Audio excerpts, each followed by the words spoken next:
In this video, we're going to be tackling the LeetCode question, binary tree right side view. And you guys know this. I'm all about two things, truth and freedom. And in today's video, we're talking truth because the truth is 80 to 90% chance that you're going to receive one of these two problems, an array string type problem or a DFS BFS style problem. And the reason for this question is so that interviewers can assess whether you indeed know the difference between a DFS and BFS and when you should apply the lesser known breadth first search BFS, which is what we are about to be doing right now. You see, DFS and BFS are actually pretty similar. We use them to explore things like trees, graphs, and matrices. But where they differ is how they traverse. A depth first search, a DFS type search, is exactly what it sounds like. You're going to go down as deep as you can and go back up. But a breadth first search is pretty much the total opposite. Instead of trying to go down the tree as quickly as possible, we're going to go by level, just like this. And you may be asking yourself, why exactly do we need breadth first search to obtain the right side of a tree? Why not just use depth first search to go down the depth of the right side? And we can definitely do that. But there's one important thing that throws a wrench in all of this. And that is, what if we have cases like this? The depth first search is going to have a difficult time handling it. Or even situations like this. This node right here is still considered the right side because the way LeetCode explains it, it's as if a person is standing there and this person can see this node. Therefore, it is still the right side. What we're going to do is we're going to use BFS to go down all of these nodes level by level so that we can account for all of these nodes. And at each level that we go down, we're going to obtain the right side. But you may be asking yourself, well, how exactly do we find the right side, Teddy? Well, since we're going level by level, look at it like this. At each level, we will have the number of elements in that level. And very similar to an array, we can take that size, minus it by 1, and compare it to the current index that we're at. And we can use a simple if statement to indeed determine if this element is on the right side. But enough theory, let's jump into how this algorithm works step by step. So before we do anything else, we're going to initialize a queue data structure. And a queue data structure is used for BFS traversals. Before any iteration starts, before we start moving through our tree, we always need to do one thing. And this is across DFS and BFS. We need to take our root and we need to place it in our data structure. We're going to enqueue our root. Then what we're going to do is we're going to dequeue our root. And when we dequeue our root, this represents the current node that we are at. And this red box represents where we are currently at in our tree. So we're going to check, is this the right side of the tree? And technically it is. But how exactly do we find the right side of the tree? Well, we're going to take the length of the queue minus 1. Whenever you see length minus 1 or size minus 1, just realize that this represents the end. And the first root node is technically the end. So we're going to go ahead, we're going to add it. Then what we're going to do is we're going to look down below and we're going to add these elements down below to our queue. We're going to enqueue them. So we enqueue 2 and 3. So we need to traverse. And the next element in the queue is going to be 2. And we'll go ahead dequeue the 2. And that represents where we are at. And we're going to do the same exact thing. We're going to find the right side. We're going to check, is this the right side? No, it's not.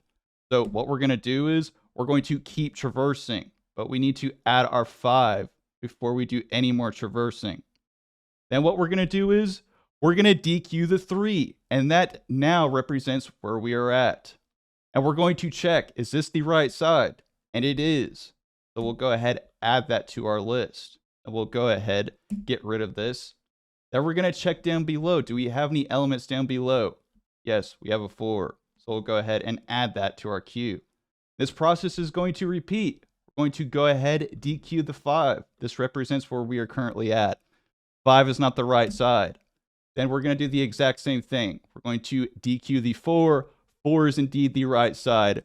We have obtained all of the right side elements. So let's go ahead, hop over into IntelliJ, and let's code it up. So we are inside of IntelliJ, and the first thing that I'm going to do is create a brand new class, and I'm going to call this tree node. This is going to be the node for the tree. You don't have to do this, but I like to do this because it's good to see what's going on the inside of these tree nodes. And it's also a really good learning experience. AI does most of the work as well too. So what we're going to do is we're going to create an empty constructor. We're going to take in a constructor that just takes in an integer val. Then we're going to also create a constructor that takes in the left and the right tree node with the val. So we'll say this.val, this.left, this.right. Pretty easy. So what we're going to do next is we're going to create a brand new Java class, and I'm going to call this solution. This solution class is going to house the method for our algorithm. And of course, it's going to be public. It's going to return a list of integers. And I'm going to go ahead and import this list. Also, we're going to name this right side view. And it's going to take in the tree node that we just created. So first things first, before we do anything else, what we're going to have to do is we're going to have to do a quick edge case check. And if the root is equal to null, we're going to return an empty array list of integers. Next thing that we're going to do is we're going to go ahead and create our data structure, which is going to be a queue. And within this queue, we're going to house our tree nodes. We can name this anything that we want to. I'm just going to call it a queue, and we're going to initialize it as a linked list that takes in a tree node. Next thing, we're going to go ahead, take our queue, and we're going to add the root. Just like I said on the whiteboard, before we do anything else, we have to place that root on the queue.